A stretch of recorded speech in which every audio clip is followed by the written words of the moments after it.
네, 수업 나가도록 하겠습니다. 안녕하세요. 네, 안녕하십니까. 자, 2차 이제 논술인데 저희가 올해 작년에 시험 보셔서 아시겠지만 트렌드가 좀 살짝 바뀌었어요. 그래서 전체적으로 이제 제가 이제 여기 논술 말고도 다른 이제 뜬금없는 문제들을 막 내기 시작할 거예요. 그래야지 좀 탄탄해지시니까 그 정도만 얘기를 하고 2차 뭐 OT 별거 있나요? 예, 그냥 답안지 계속 열심히 쓰시고 기출 확인 잘 하시고 그거밖에 없습니다.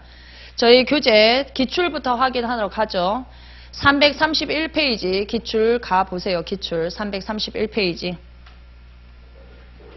자, 법무사일의 그 기출 보이죠? 가등기에 기한 본등기 절차. 이렇게 통으로 나오게 되면 일단 우리 가등기의 목적물을 외워주시면 되겠고, 그 다음에 가등기에 기한 본등기는 뭐예요? 가등기는 예비등기고 본등기는 종국등기라는 거. 이제 본등기에 대해서 설명하라. 가등기에 기한 본등기에 대해서 설명하라. 그러면 첫 번째 뭡니까? 신청인 생각해 주시고요. 가등기가 이전된 경우, 가등기가 있는데도 불구하고 소유권자가 바뀌었는 경우, 그쵸? 바뀐 경우가 있고, 가등기 의무자가 사망한 경우도 있고, 가등기 권리자가 사망한 경우도 있고, 그랬을 때 등기 신청인은 누가 될 거냐? 그런 것들. 여기 나오는 가등기에는 두 가지가 있어요. 청구권 보전 가등기하고 담보 가등기가 있죠. 청구권 보전 가등기는 청산 절차가 필요한가요? 걔네는 금전 채권자가 아니기 때문에 청산 절차가 없죠. 담보 가등기면요. 청산 절차 거치고 본등기를 해야 되는 절차들이 나와요. 그쵸? 그래서 그런 걸 설명할 때는 일단 가등기의 종류는 먼저 두 개를 해주고 일반적인 통상의 가등기는 청산 절차가 필요 없지만 담보 가등기일 때는 청산 절차가 필요하다는 거 기록을 하면서 신청인 밭에서 쫙 써주시면 되겠죠. 신청 정보는 이게 종국등기이기 때문에 일반적으로 이 가등기가 소유권 이전인지 저당권 설정인 건지 용의권 설정인지에 따라서 등기 원인이 달라집니다. 그 다음에 우리가 본등기에서 제일 중요한 거 첨부정보는 기본적으로 놔두시고요. 직권말소 부분이 제일 어려운 부분이죠. 직권말소는 다 조문이 있어요. 본등기 효력은 뭐고 가등기 효력은 뭐예요? 우리 그 등기법 시험들이 등기 효력이 굉장히 많이 나옵니다. 가등기 효력은 순위, 보전 효력. 제가 1차 지금 떠올리는 거예요. 본등기는 뭡니까? 종국등기의 효력으로서 물건 변동 효력이 생기죠? 예, 물건 변동 효력도 생기고 대항력, 임차권 설정 등기면 대항력도 취득을 하고 그 다음에 후등기 저지력도 생기고 뭐 이런 종국등기의 효력들이 나와요. 그래서 저게 만일에 시험에 나오게 되면 여러분들은 가등기에 기한 본등기에 신청인, 신청정보, 첨부정보, 등기 실행까지만 쓰시는 게 아니라 등기 효력까지 써주신다면 훨씬 더 낫다는 거죠. 2회 말소회복 등기요. 말소회복 등기를 공부하실 때는 일단 부동산 등기법 59조요. 59조하고 규칙 118조를 거론을 하시면서 말소회복 등기는 왜 하는 거예요? 아까 말씀드렸던 등기 효력 중에 뭐 있습니까? 등기 추정력 때문에 하는 거예요. 등기 추정력. 예, 말소회복 등기는 등기 추정력. 불법 말소된다 하더라도 뭐예요? 여전히 그 권리를 추정받죠? 그래서 등기 추정력 때문에 저희가 말소회복 등기를 할 수가 있습니다. 말소회복 등기의 효력은 뭡니까? 이거 물건 변동 효력은 아니에요. 그쵸? 이거 뭐예요? 소급표 있죠? 소급표. 처음부터 내 것을 계속적으로 그런 것들 얘기하면서 가시면 되겠고 여기는 첫 번째가 뭐가 있냐면 일단 첫 번째 등기 추정력 언급해 주셔야 돼요. 등기 추정력. 두 번째는 뭘 해야 되냐? 신청인은요. 신청인은 등기 의무자를 꼭 기억해 주세요. 등기 의무자는 누구냐? 1차 기억해 보세요. 등기 의무자 말소 회복 당시의 소유자가 아니라 뭐요? 말소 당시의 소유자라는 거. 그쵸? 그거 외워주시고 그 다음에 신청 정보 그 다음에 첨부 정보. 첨부 정보는 기본적으로 공동신청이냐 판결이냐에 따라서 조금 다르겠죠. 첨부 정보 같은 경우는. 그 다음에 제일 큰 논점 뭡니까? 법 59조에 가보시면 등기상 이해관계 내 승낙을 받아야 된다고 돼 있죠. 네, 그런 부분을 지금 첫 번째 이 강의는요. 제 강의를 다 듣고 난 다음에 다시 돌려보세요. 꼭. 예, 그러면 선생님이 얘기했던 게 내가 배웠던 그 요점 중심이구나. 첫 번째 이렇게 기출 해설할 땐요. 지금은 들으시고 나중에 이 강의를 다 듣고 난 다음에 마지막에 가서 1시간이나 2시간, 1시간 반 정도 잡아서 다시 꼭 들으시기 바랍니다. 그러면 지금까지 저희가 논술 넘겼던 거, 조문 넘겼던 게 머릿속에 팍팍팍 튀어나오면 괜찮은 거예요. 그래서 말소회복 등기 그렇고 또 뭐 있습니까? 규칙 118조에서 말소회복 등기 같은 경우는 일부 말소회복이 있고 전부 말소회복이 있거든요. 그래서 일부 말소 회복일 때는 어떻게, 전부 말소 회복일 때는 어떻게, 그런 것이 좀 나오고 있습니다. 그래서 이 회복 등기에서는 등기상 이해관계인을 잘 잡는 것. 예, 그래서 이 부분에 대해서는 저희가 시험도 최근에 나왔고요. 작년 법무사, 여러분들 법무사 1차 지문, 사무관 승진 지문 무시하시면 안 돼요. 예, 그게 논술로 나올 수 있고 신청서로 충분히 나올 수 있기 때문에 꼭 객관식을 같이 보면서 예, 꼭 보시기 바랍니다. 제3회 보시면 공동신청주의가 나와요. 공동신청주의는 우리 부동산 등기법 23조 1항 한번 볼까요? 23조 1항. 법 23조 1항에 보시면 등기는 공동으로 신청한다는 표현이 나와요. 근데 중간에 조문 중간에 법률에 별도의 규정이 없는 한, 그렇죠? 법률에 규정이 없는 한 공동신청이라고 됐습니다. 그럼 법률의 규정에 의한 경우는 뭐냐? 바로 직권, 단독 신청이 법률 규정에 의한 거라고 보시면 되겠고, 밑도 2항부터 시작해서 밑으로 쭉 내리면 거기에 전부 다 법률의 규정에서 단독 신청들이 쭉 배치가 됐습니다. 쭉. 그래서 공동신청주의 그렇게 얘기하시면 되겠고, 그래서 중간중간 등기무자가 누구냐, 등기권리자가 누구냐, 그렇게 생각해 주시면 쭉 되겠죠.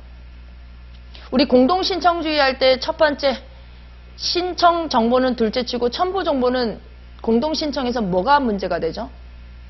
인감증명부터고요. 그 다음에 등기필 정보, 예전에는 등기필증이었죠. 그 다음에 주소증명서면 이런 것들이 쭉 나오고 있으니까 그런 것들 결의를 해주시면서 가시면 돼요. 뭐 설마 저렇게 문제 50점짜리로 나오겠습니까? 그러지는 않겠지만 우리가 법률 규정에 의한 것인지 아닌지를 꼭 기억해 주시면 되겠고, 4회에 보시면 문제 1번에 경정등기를 논하라 이렇게 나와요. 경정등기를 논하라. 그럼 첫 번째, 당사자 신청에 의한 경정이 있고요. 그쵸? 직권경정이 나옵니다. 옆에다가 법 32조요. 법 32조를 가보시면 경정등기가 나와요. 1항, 2항, 3항이 있는데 2항이 바로 직권경정입니다. 등기간의 잘못으로 인하여 해서 32조 2항이 직권경정이고요. 1항은 신청하는 경우가 거기에 나와 있습니다. 신청하는 경우에는 조문 보시면 아시겠지만 등기사항 이해관계의 승낙을 받으라는 표현이 안 나와요. 근데 2항에 보시면 등기관이 잘못됐을 때는 단서 부분에 승낙을 받아야 한다라고 되어 있죠. 그래서 만일에 단서처럼 승낙을 받지 않게 되면 어떻게 되느냐? 1항으로 다시 튀는 겁니다. 직권으로 경정할 수 없으니 어디로 가는 거예요? 신청 경정으로 빠지는 거예요. 3항은 1항, 2항 전부 다 채권자 대위 관련된 것들이죠. 채권자 대위면 채권자에게도 등기를 신청하라. 그거 놔두시고 난 다음에 법 52조 가보세요. 법 52조. 법 52조 5호 보시면 권리의 변경 경정이 나와요. 자, 우리가 경정 등기는 권리 경정만 있는 게 아니라 부동산 표시 경정도 있고 등기 명의 표시 경정, 권리 경정이 있습니다. 권리 경정은 원칙적으로 부기 등기냐? 그렇진 않죠. 승낙서를 제공하게 되면 부기 등기, 승낙서를 제공하지 않으면 52조 위로 가시면 단서 부분이 있죠. 5호의 경우에는 등기사항 이해관계 승낙을 받으면 그러하지 아니하다. 승낙을 받지 아니하면 뭐 이게 표현이 있죠. 여기 권리 경정만 나오지 부동산 표시 경정이나 등기 명의 표시 경정은 안 나옵니다. 그 말은 뭡니까? 그들은 등기사항 이해관계니 원칙적으로 존재를 하지 않는다는 얘기예요. 그런 조문들 봐주시면서 가시면 되겠고, 옆에다가 또 하나 더 쓰죠. 규칙 112조요. 규칙 112조를 가시면 거기에 1항, 2항, 3항이 나옵니다. 규칙 112조요. 얘도 굉장히 중요한 조문입니다. 굉장히. 규칙 112조 1항에 보시면 일단 권리변경 경정이 나오고요. 2항에 보시면 등기명의 표시 경정, 변경이 나오고 3항에 보시면 소유권 이외의 권리 이전이 나옵니다. 전부 다 부기 등기를 하는 방법과 이제 또 주등기하는 경우는 어떻게 할 거냐인데 1항에 보시면 부기 등기를 한다는 표현이 나오고 그 다음에 거기 부분에 주등기로 한다는 표현이 나오는데 한번 읽어볼게요. 제가 1항 등기관이 권리 변경이나 경정 등기를 할 때는 변경이나 경정 전의 등기사항을 말소하는 표시를 해야 된다. 이 말은 단서 부분에 보시면 주등기로 하는 경우는 그러하지 아니하다. 이 말은요. 본문은 부기 등기로 할 때는 종전 표시를 말소 표시한다는 표현이 나와요. 그리고 단서 부분에는 그것을 승낙을 없어서 주등기로 하는 경우에는 그러하지 않다는 것은 종전 표시를 말소하지 않는다는 겁니다. 그 다음에 2항에 보시면 등기 명의 표시 변경 경정이 나오죠. 여기는 뭐예요? 1항의 본문을 준용한다는 것은 항상 부기등기이기 때문에 종전 표시를 말소한다는 표시로 나오는 거예요. 그래서 2항에 보셔도 뭐 승낙을 받으면 승낙을 받지 않으면 그런 표현이 없죠. 그래서 우리가 경정등기가 나오게 되면 아까 거론했던 조문들 신청 경정, 직권 경정하면서 등기 실행에서 이 조문을 1항, 2항을 언급을 하시면 돼요. 경정등기를 논하라 그러면은 우리가 통상의 권리경정도 있지만 일부 말소 의미의 경정등기도 있죠. 일부 말소 의미의 경정등기는 경정등기이지만 말소등기 방식으로 한다는 거 잊지 마시고. 문제 2번요. 중복등기의 효력에 대해서 논술하라. 중복등기는 어느 경우인가요? 중복등기는? 중복등기가 나오면 중복등기의 의의를 기억을 해주시는데 옆에다가 법 15조 써주세요. 법 15조를 가보시면 제가 기본 강의할 때 항상 말씀드립니다. 부동산 하나마다 대장 하나, 등기 기록 하나. 그래서 법 15조를 보시면 1항에 등기부를 편성할 때는 1필토지 또는 한 개의 건물에 대해서 즉 하나의 부동산에 대하여 한 개의 등기 기록을 둔다. 이렇게 됐습니다. 그러면 여기서 중복등기를 빼야 돼요. 자, 하나의 부동산에 대해서 2개 이상의 등기 기록을 두는 것을 저희가 중복등기라고 하고요. 21조 내려가 보시면 중복등기의 정리라는 부분이 나오죠. 거기 보시면 1항에 보세요. 1항. 토지라는 표현이 보일 겁니다. 중복등기는 토지는 어떻게, 그 다음에 건물은 어떻게 우리 1차에서 배웠어요. 그쵸? 그래서 보시면 1항은 등기관이 같은 토지에 관하여 중복하여 맞춰진 등기 기록을 발견할 때는 중복등기 기록일 때는 어떻게 한대요? 대법원 규칙에 따라서 중복등기록 중 어느 하나의 등기록을 폐쇄하여야 한다.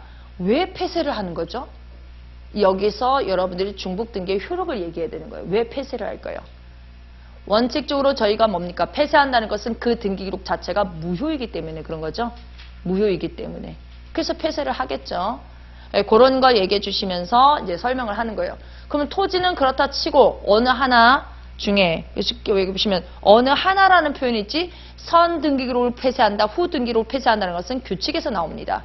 건물은 어떻게 했어요? 1차 할 때? 건물 중복 등기는 무조건 후 등기기록을 폐쇄하는 방식으로 갑니다. 후 등기기록을. 그래서 보존 등기 명의를 중심으로 해서 동일하냐, 동일하지 않느냐도 나눠지지만 동일한 경우는 무조건 후 등기기록을 폐쇄하는 방식. 그래서 그런 거를 기억해 주시면서 제가 계속 말씀드리는데 2차라고 2차만 공부하면 떨어지고 나면 후회해요. 예, 진짜 후회합니다. 2차라고 해서 절대 2차만 보시면 안 돼요. 그래서 기억이 안 나면 1차 최종 마무리 교재를 계속적으로 반복해서 제가 마지막에 1차 붙고 난 다음에 2차 다시 올라왔을 때 2차 떨어졌잖아요. 2차 공부할 때 동차부터 뭐 했냐면 1차 마무리 교재를 되게 많이 봤거든요. 부동산 등기법은. 부동산 등기법은 마무리 교재로 계속 반복하면서 논술을 같이 외우셔야 돼요. 근데 민법은 안 돼요. 민법은. 마무리 교재로 거의 많이 빠져나가기 때문에 부동산 등기법은 최종 마무리 교재 가지고 옆에 같이 가져가면서 그 중간중간에 비는 부분들이 있어요. 논술책에. 그런 부분은 1차 마인드로 커버 친다. 예, 거기를 보충한다고 생각하셔서 꼭 해놓으시기 바랍니다. 떨어지고 나면 아무도 책임을 지지 않아요. 학원에다가 뭐 1억씩 주시는 건 아니기 때문에 손해배상 청구 못합니다. 그쵸? 같은 선생님한테 배웠는데 붙은 사람이 있고 떨어진 사람이 있으면 누가 책임일까요? 같은 부모에서 자식이 둘이 있는데 하나는 성공하는데 하나는 안 되면 누구 책임일까요? 부모 책임일까요? 그건 아닌 것 같고 아무튼 꼭 기억해 주시고 자, 사회에 다시 가봐요. 문제 3번요. 등기관의 처분에 대한 이 신청 요건이라고 했어요. 요건. 그럼 신청 절차에 대해서 쫙 쓸 필요가 없다라는 얘기를 하는 거잖아요. 그쵸? 10점짜리에 요건 쓰고 신청 절차 쓰고 이런 거 쭉 쓰시는 거 아니에요. 자, 우리 부동산 등기법 100조 한번 가볼까요? 100조. 제가 1차 할 때도 그렇지만 1차 할 때는 옳은 것을 찾아라, 틀린 것을 찾아라, 옳지 않은 것을 찾아라.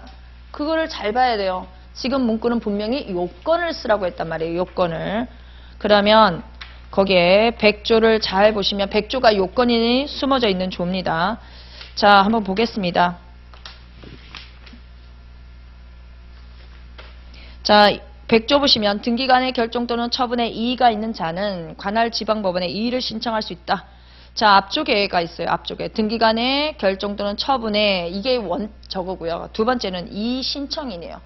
자, 앞쪽에 결정 또는 처분 앞쪽에다가 부당한이라는 단어만 외우시면 돼요. 등기관에 부당한 결정, 부당한 처분에 이의가 있는 자.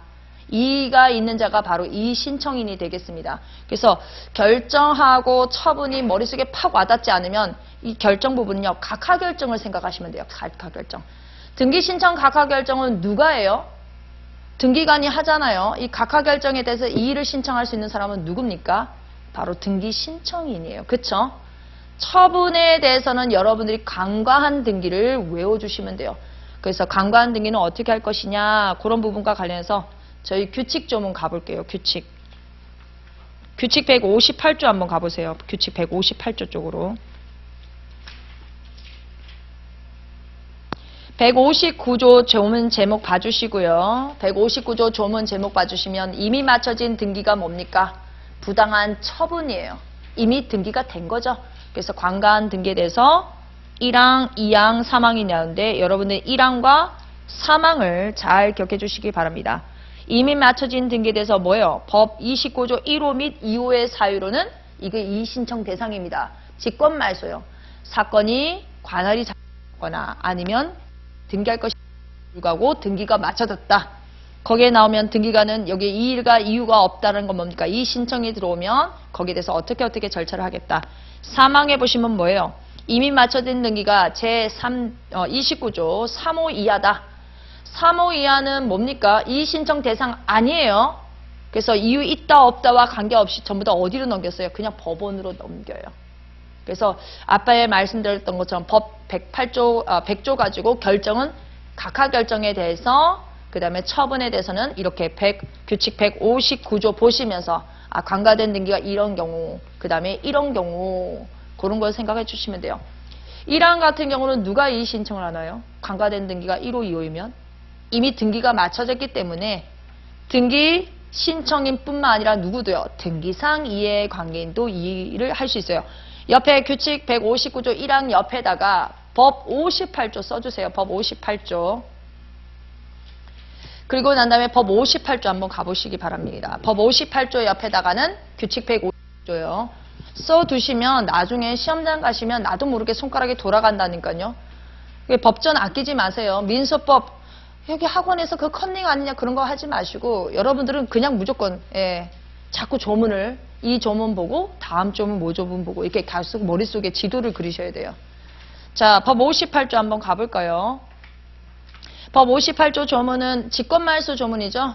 직권말소를 조문하는데 거기 보시면 1항에 조문이 보여야 돼요. 거기 보시면 법 29조 1호, 2호가 보이죠? 자, 1항 가보겠습니다. 등기관이 등기를 마친 후 그 등기가 제29조 1호 또는 2호에 해당된 것임을 발견하였을 때는 등기권리자, 등기의무자 누가 나와요? 등기상 이해 관계는 제3자에게 1개월 이내 기간을 정하여 그 기간에 이의를 진술하지 않으면 이라고 돼 있죠? 이게 바로 이의신청이에요. 이의신청. 이의신청인이 쭉 나와요. 당사자, 그 다음에 등기상 이해 관계인이 관과된 1호, 2호에 대해서는 이의를 신청할 수가 있구나. 이렇게 생각하시면 돼요. 통지 오면 이의 신청하러 가는 거죠. 2항에 보시면 이제 통지에 가름해서 공고를 하는 절차, 뭐 게시하고 공고하는 절차. 3항에 보시면 이의를 진술한 자가 있으면 그 이의에 대해서 결정을 하고 뭐 등기소에다가 뭐 직권으로 말소할 건지 아니면 법원으로 토스 넘길 건지 결정을 하겠죠. 4항에서 기간 내에 이의를 진술한 자가 없거나 이의를 각하를 했다. 이건 법원에서 이 각하 결정이 떨어지겠죠. 그러면 어떻게? 직권. 결국은 직권말소다.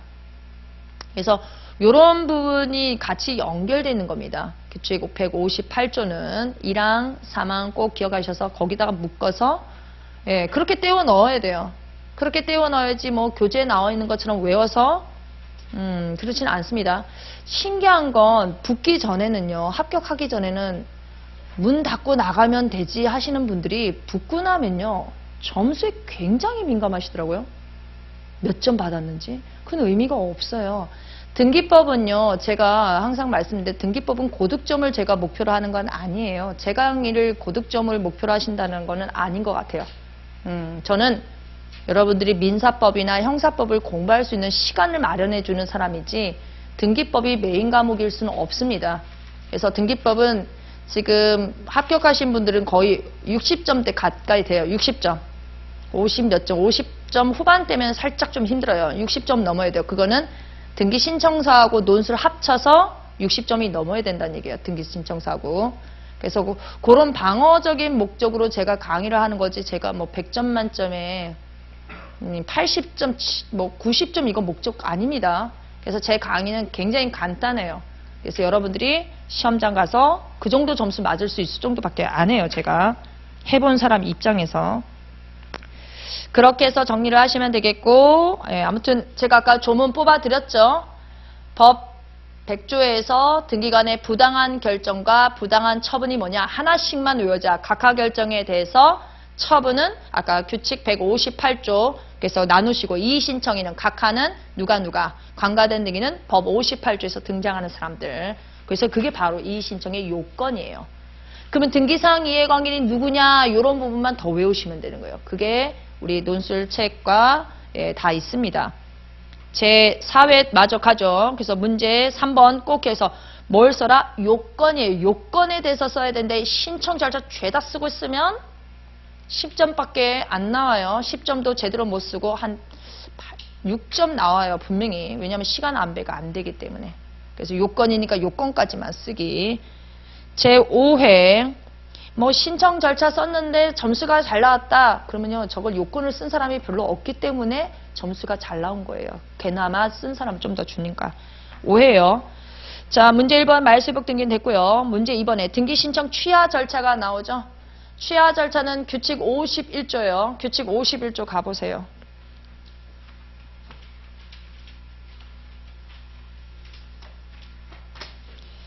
규칙 51조 보시면 이제 조문이 1항이 보이시죠? 등기 신청 취하는 어떻게 하라고 나와 있죠. 한번 보겠습니다. 1항 등기 신청 취하는 등기관이 등기를 마치기 전까지 할 수 있다. 시기가 나오고 있어요. 시기가 언제까지. 근데 여기는 등기관이 등기를 마치기 전까지라고 하지만 예규가 하나 더 있죠. 취하에 대해서. 뭐도 있어요. 여기. 이 등기를 마치기 전이라는 것은 등기 완료 전 또는 각하 전이에요. 52조가 밑에 바로 보이죠. 취하라는 건 뭡니까? 각하 전에 가능한 겁니다. 각하하고 나면 취하는 없어요.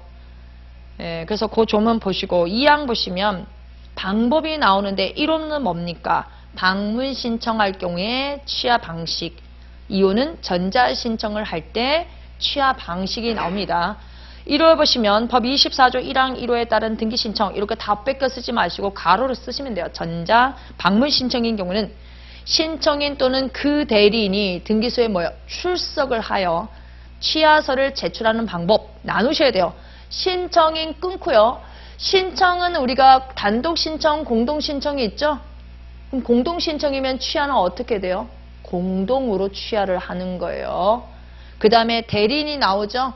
대리인은 법정 대리인과 임의 대리인이 있어요. 법정 대리인은 그렇다 치고 임의 대리인 경우는 어떻게 합니까? 임의 대리인 경우는 특별 수건이 있어야 돼요. 특별 수건이 취하는.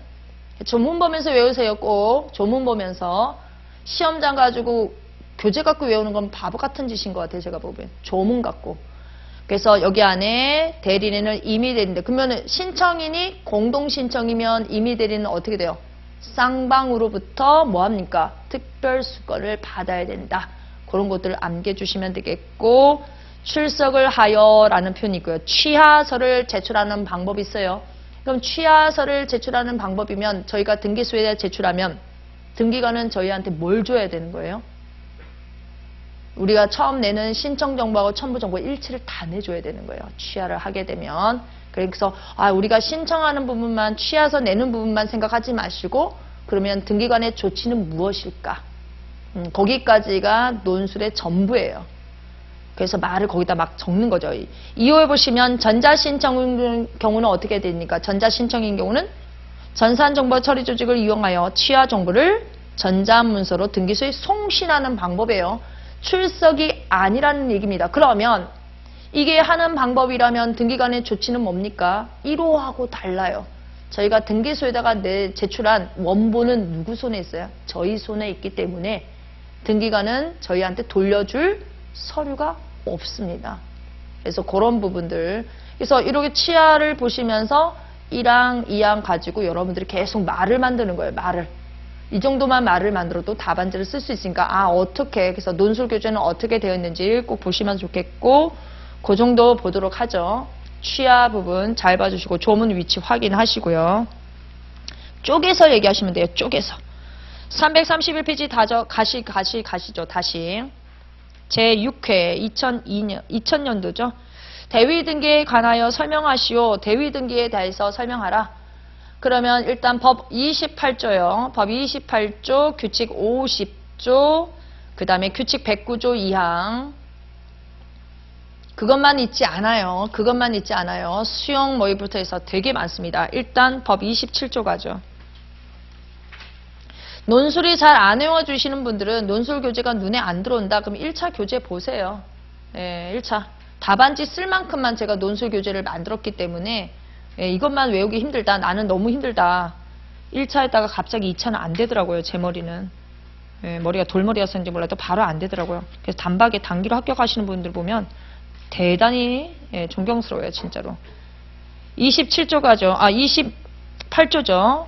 법 28조 보시면 1항에 보시면 뭐예요? 이거 무슨 채권자예요?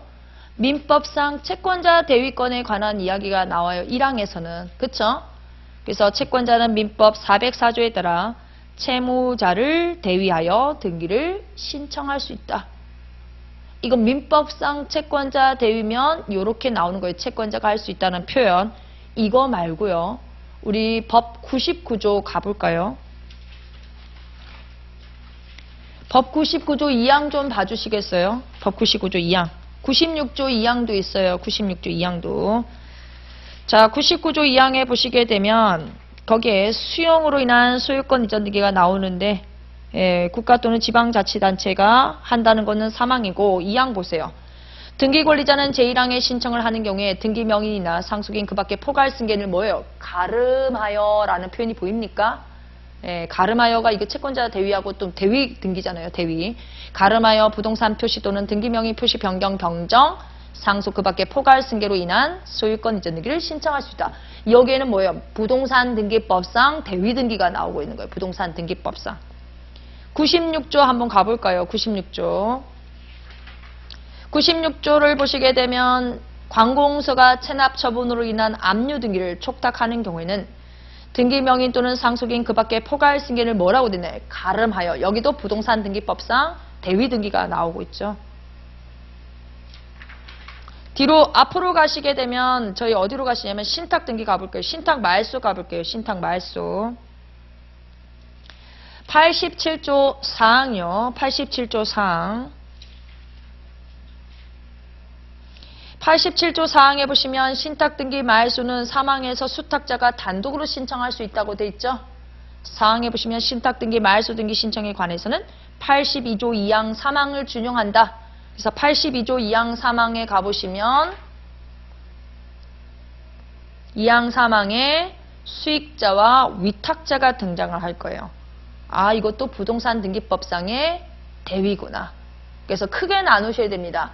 채권자 대위권에 의한 대위 등기도 있고 부동산 등기법에서 인정하는 어쩔 수 없는 대위 등기가 있더라. 크게 목차 잡고 채권자 대위권이면 민법에서 얘기하는 것을 쭉 쓰시면 되겠죠.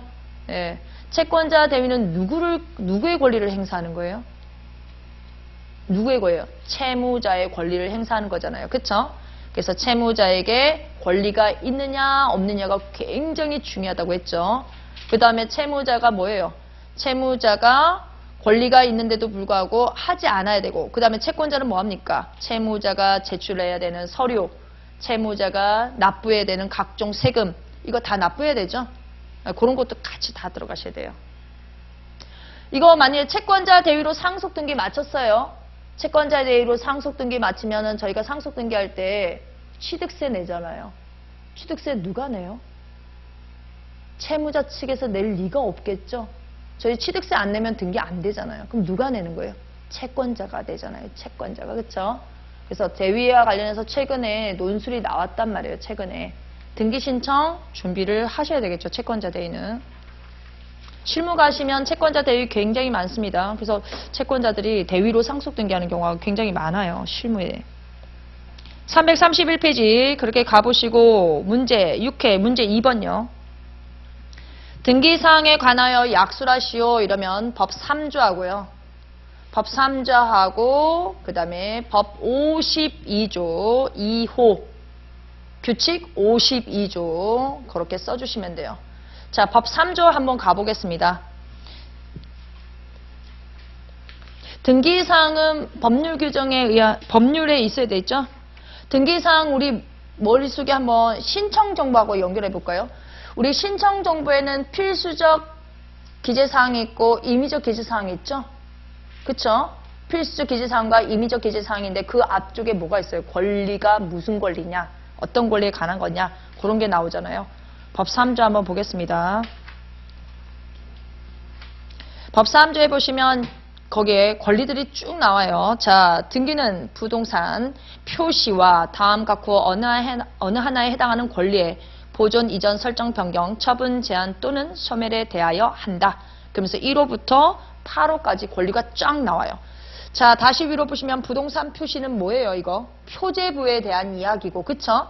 표제부에 관한 이야기고, 그 다음에 밑에 보시면 소유권, 지상권, 지역권, 전세권, 저당권, 권리지권, 채권담보권, 임차권이 나와요. 소유권 앞쪽에 우리가 민법에선 점유권부터 먼저 배웠는데 점유권은 등기할 사항이 아닌 것이고 그 다음에 지상권은 좀 나누셔야 되겠죠. 지상권은 우리가 배우는 보통의 지상권과 구분지상권도 있지만 뭐예요? 관법지, 관습법상 법정지상권, 분묘기지권, 법정지상권 이런 것들이 있죠. 그런 것들 언급하면서 분묘기지권은 등기할 수 없다. 그런 식으로 가시면 돼요. 지역권도 특수지역권도 있고 여러 가지가 있습니다. 뭐 지역권에 대해서 설명해 주시면 되겠고 전세권은요. 우리가 알고 있는 거 건물 전세, 농지에다가 전세권 뭘 못한다 뭐 이런 것들도 있겠죠. 저당권이라고 했지만 실질적으로 저당권에 모두 들어가 있는 겁니까? 근저당권도 생각하시면서 설명해 주시고 권리질권, 이 권리질권은 권리가 무슨 권리예요? 질권은 알겠어요 저희가. 이 권리질권인데 이 앞쪽에 있는 권리는 뭘 얘기하는 겁니까? 피담보 채권의 질권을 설정하면 그게 권리질권이죠. 피담보 채권은 어떤 형태로 저희가 등기가 돼 있습니까? 저당권 또는 근저당권으로 등기가 돼 있잖아요. 예, 그런 것들. 채권담보권, 임차권은 우리가 크게 나누시면 되겠죠. 민법상 임차권, 주택임대차 보호법상의 임차권, 상가 임대차 보호법에 관한 것. 요거 말고도 굉장히 많죠. 민법에서 반드시 해야 되는 건 뭐예요? 환매권, 그쵸? 환매권. 그런 것들 쭉 쓰시면 돼요. 등기할 사항이 뭐냐? 그래서 그거 보시고 그 다음에 우리 법 52조 가볼까요? 이 52조는 29조 죄송해요. 29조 2호예요. 자, 사건이 등기할 것이 아닌 경우 나오죠. 사건이 등기할 것이 아닌 경우. 그래서 옆에다가 규칙 52조 써주시고 규칙 52조에 가셔서 쫙 다 나와 있잖아요. 쫙 다. 정말 저 질문이 등기할 사항이 뭐냐 이걸 물어봤을까요? 제가 보기엔 그게 아니라 바로 법 29조 2호를 묻고 싶은 거예요. 사건이 등기할 것이 아닌 경우는 어떻게 처리할 것이냐 그걸 묻고 싶은 거지 등기할 사항이 뭐냐고 물어보려고 이걸 낸 건 아니에요. 사실은. 법 29조를 타고 어디로요? 규칙 52조로 가서 거기 보시면 등기할 사항에 등기 사항이 쫙 나오잖아요. 할 수 없는 게 쫙 나오잖아요. 반대 해석으로. 등기 사항이 아니라 등기할 수 없는 것들이 쫙 다 규칙 52조에 있기 때문에 그것만 베꼈어도 사실 10점 그쵸? 10점 거뜬히 넘어가는 거예요. 그걸 조금만 더 분설해 주시면 돼요. 조금만 더. 그래서 1호 우리가 봤던 거 2호 그 다음에 3호 만약에 규칙 52조를 부각해서 써야 되는 상황이라면 여러분들은 어디를 쓰실 거예요? 어디를 써야 될까요? 어디를 제일 많이 써야 될까요? 만일 대부분의 사람들은 1호, 2호를 되게 많이 씁니다. 1호, 2호를. 예, 그때 앞쪽에서 쪼개지 마시고 저 같으면 지금 제 이제 강사 입장에서는요. 3호하고요. 6호, 7호, 그 다음에 9호 이렇게 해서 찍어서 몇 개만 찍어서 20점에 저거 다 쓰기가 어렵거든요. 그것만 찍어서 계속적으로 얘기해 주시면 돼요. 3호는 구분 건물의 전유 부분과 대지 사용권의 분리처분 금지에 위반한 등기 신청이라고 됐는데 옆에다가 법 61조 사망사항 쓰시면 되죠. 대지권 등기를 마치게 되면 대지, 건물만에 대해서 어떠어떠한 등기 못하고 토지만에 대해서 어떠어떠한 등기 못한다고 분명히 조문이 되어 있습니다. 그거 부각을 시켜서 그러면 할 수 있는 등기는 뭐냐? 반대속으로 쓰시면 제일 좋아요. 그 다음에 그래서 우리 법 61조 사망사항 가볼까요? 61조 사망사항이 많이 물어보고 1차에서 제일 많이 물어보는 거잖아요. 대지권 등기 파트에서.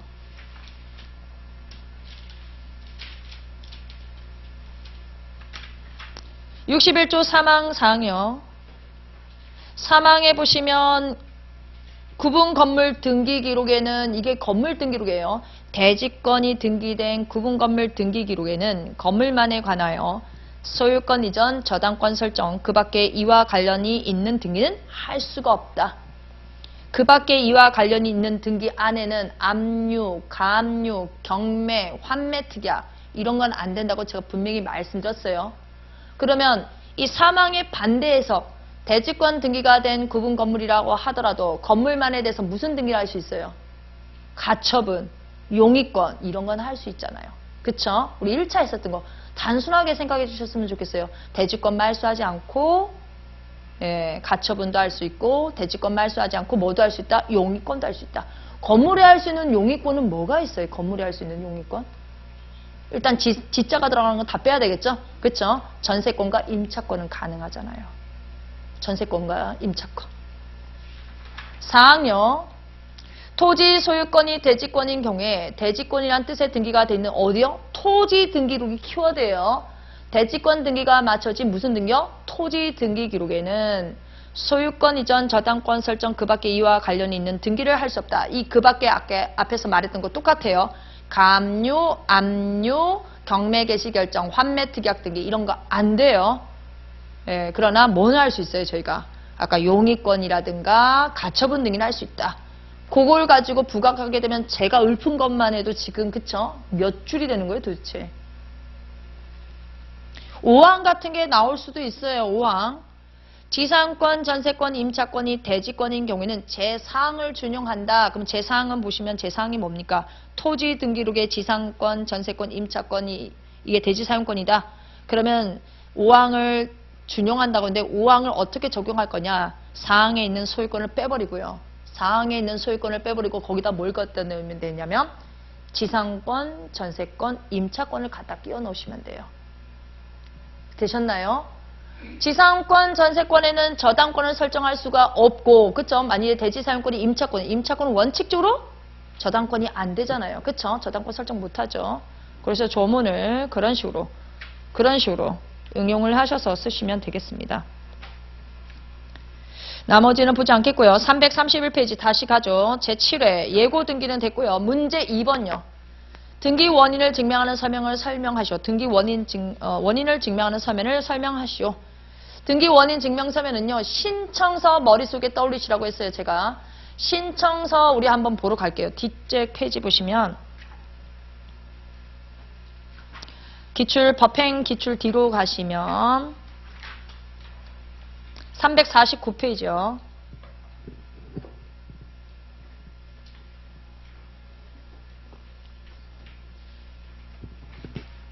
신청서 갑지를 잘 떠올려 보세요. 신청서 갑지 보시면 일단 부동산 표시가 보이죠? 이거는 원인증명서에 부동산 표시가 있어야 돼요. 그쵸? 그래서 부동산 표시가 있고 그 다음에 등기 원인과 연월일이 있죠? 그 등기 원인 일자는 뭡니까? 이거 계약 체결 일자잖아요. 그쵸?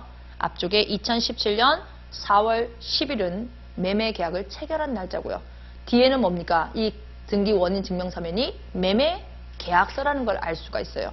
등기 목적에 보시게 되면 소유권 이전이고 그 다음에 이전할 만일에 부동산 전체가 아니라 누구누구 지분에 대해서 매매계약을 체결했다면 이전할 지분에 분명히 표시가 거기에 해당하는 양이 매매계약서에 기재가 됐을 겁니다. 이대항과 그 다음에 밑에 보시면 등기권리자 매도인과 매수인이 있어야 돼요. 자, 머릿속에 떠올려 볼게요.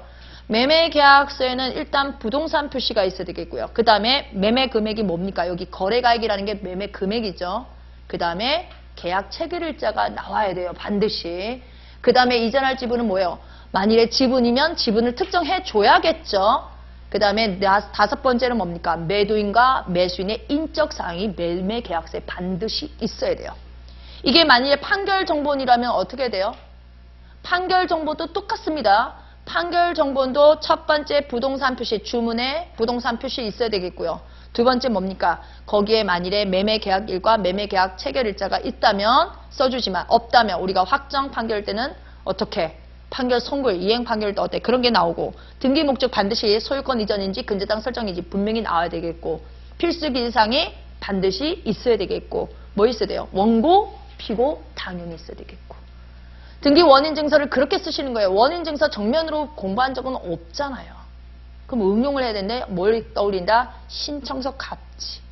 신청서 갑지를 떠올리셨으면 좋겠고 그 다음에 원인 증서와 관련해서 저희 규칙 종목 할 거예요. 자, 우리 규칙 46조 1항 1호 가볼까요? 46조 굉장히 중요한 조문이에요. 46조 1항 1호 46조 1항 1호에 보시면 등기 원인 증명 정보라고 나와 있죠. 등기 원인 증명 정보 여기 1항 1호에 저희가 머릿속에 딱 떠올릴 건 뭐 있어야 돼요? 거민요. 거민 언제 받아요? 1차할 때? 계약을 원인으로 하는 소유권 이전 등기할 때 저희가 거민을 받아요. 그래서 등기 원인 증서를 설명을 하실 때는 유언일 때는 유언 증서고 뭐 이런 것도 다 설명해 주시겠지만 거민을 한번 살짝 언급해 줄 것. 그 다음에 거민을 꼭 기억해 주시고요. 그 다음에 우리가 그거 보시고 난 다음에 밑에 2항에 보시면 규약이 보일 거예요. 규약. 규약에 관해서는 저희가 규약은 언제 등기 원인 서면이에요? 규약은 이 규약상 공용 부분의 뜻에 등기할 때 우리 규약이 등기 원인 증서입니다. 그 다음에 어디로 가시냐면 규칙 59조하고요. 규칙 59조하고 규칙 66조예요.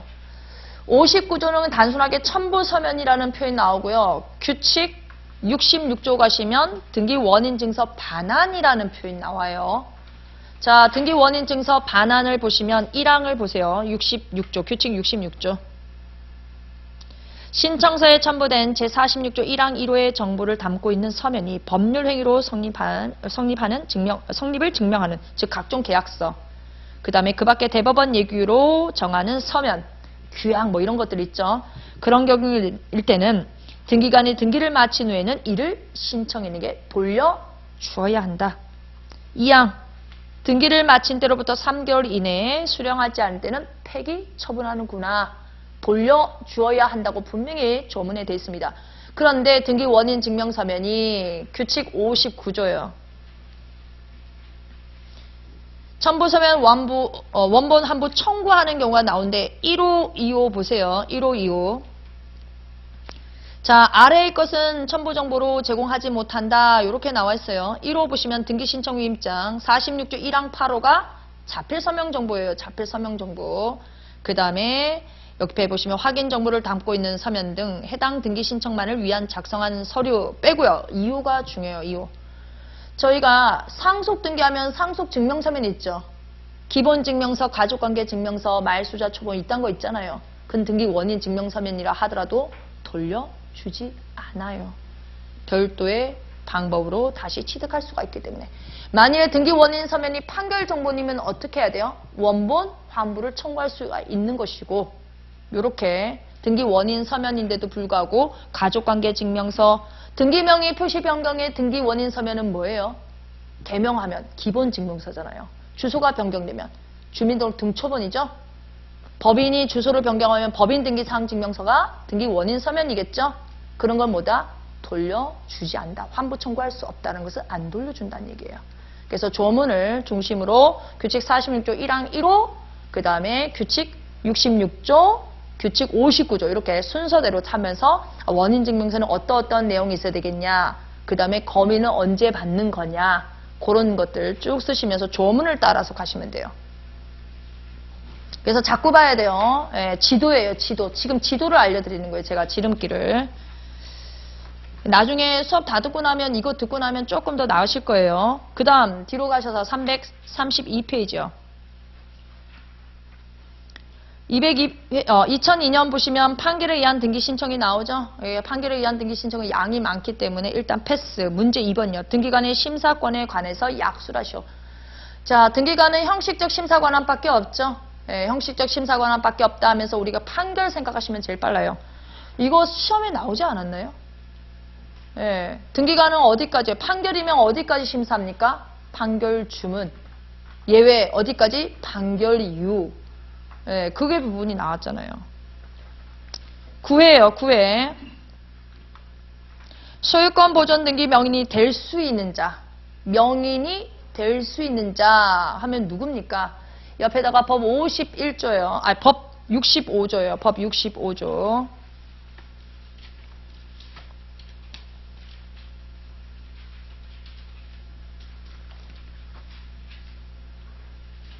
법 65조에 보시면 우리가 일단 64조, 65, 66조부터 볼게요. 64, 65, 66 조문 제목 봐주시고요.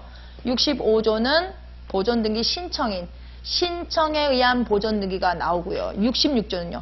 직권에 의한 보존등기가 두 개가 나옵니다. 1호는 그럼 64조는 뭐예요?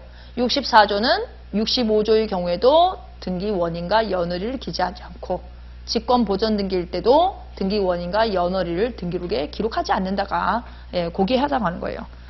그거 보시고 65조 보겠습니다. 1호요. 1차에서 맨날 외웠죠. 대장상 최초 소유자예요. 대장상 최초 소유자로 등록된 자. 그 다음에 그 포괄 승계인 상속인도 나오죠. 이 포괄 승계인 안에는 우리가 기본 1차에서 배웠을 때 합병, 법인의 합병, 분할, 유증 요게 나와야 돼요. 법인의 합병일 때는 어떻게, 분할일 때는 두 가지가 나오죠. 존속 분할일 때는 어떻게 등기 신청, 그 다음에 분할 전 법인이 소멸했을 때는 어떻게 등기 신청, 그 다음 또 뭐 있죠? 유증은 두 가지로 나눠서 포괄 유증일 때는 어떻게 했더라, 그 다음에 특정 유증일 때는 어떻게 했더라, 그거 기억해 주시고, 개방용 축사, 개방용 축사도 언급해 주셔야 돼요.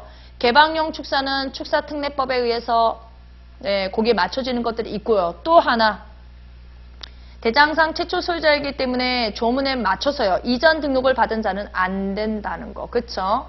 네, 그런 것들. 대장상 최초 소유자가 모를 때는 토지는 누구를 상대로, 건물은 누구를 상대로. 2호까지는 꼭 외워주셔야 돼요. 확정 판결에 의해서 소유권을 증명하는 자. 1호, 2호, 3호, 4호에 조문을 잘 보세요.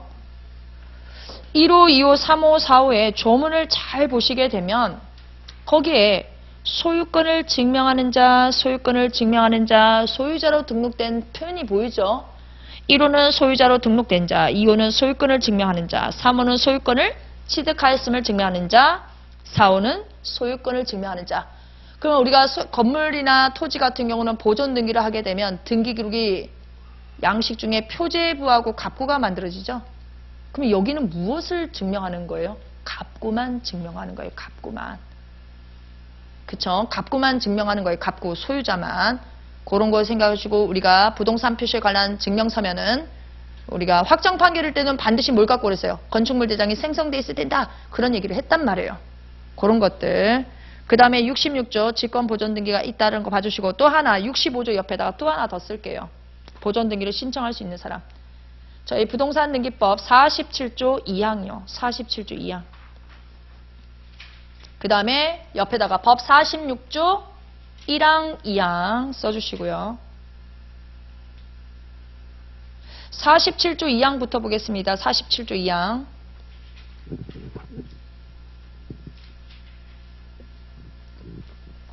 47조 2항에 보시면 공용부분이란 뜻을 정한 규약을 폐지한 경우, 규약을 폐지한 경우는 누가요? 공용부분을 취득한 자는 지체 없이 뭐다? 소유권 보존 등기를 신청한다. 제가 이거 기본 강의할 때 이게 오리지널 소유권 보존 등기는 아니라고 했거든요. 뭐예요? 기존의 1항에서 규약상 공용부분의 뜻을 등기를 하면서 보존 등기를 말 수 있거든요. 직권으로. 그래서 실제 등기 기록상은 두 번째 보존 등기입니다. 두 번째 보존 등기. 오리지널 보존 등기가 아니어서 여기는 등기 원인과 연의를 다 써야 돼요. 신청서에다가. 그러면 등기 기록도 그대로 됩니다. 그 다음에 46조 1항 보세요. 46조 1항. 1동 건물에 속하는 구분 건물 중 일부만에 관해서 소유권 보존 등기를 신청하는 경우에는 101동 101호가 소유권 보존 등기를 신청한다. 그러면 나머지 구분 건물에 관해서도 동시에 신청을 하여야 한다는 조문 보이죠? 요거와 관련해서 저희 시험에 나온 적이 있어요. 예, 요거와 관련해서 그런 것들 기억해 주시고 같이 봐주시면 되겠습니다. 자, 문제 9에 가봐요. 문제 2번 보죠. 거기까지만 보고 잠깐 쉴게요. 문제 2번 해보시면 처분 제한 등기 그러니까 주소를 증명하는 서면이죠. 주소를 증명하는 서면. 주소를 증명하는 서면에 대해서 설명하시오. 그러면 주소 증명 서면을 언제 내는지를 기억하셔야 돼요. 언제 내요, 저희? 주소 증명 서면을. 자, 규칙 46조 1항 7호로 가겠습니다. 규칙 46조 1항 7호. 저런 서면이 나오면요. 언제 제출하는지를 설명을 해주시고 그 다음에 자연인이 외국인이라면, 재외국민이라면, 내국인이라면 그 다음에 자연인이 아니라 단체라면, 단체는 법인이 있고 법인 아닌 사단, 재단이 있죠. 그래서 주소증명서를 쫙 읊어주시면 돼요. 자, 규칙 46조 1항 7호로 가죠. 1항 7호. 1항 7호에 보시면 8호가 이번에 6호죠. 6호. 1항 6호예요. 죄송해요. 1항 6호. 8호가 이번에 개정으로 끼어 들어갔죠. 8호가 끼어 들어갔으니까 꼭 기억해 주시고 저희 6호 보죠.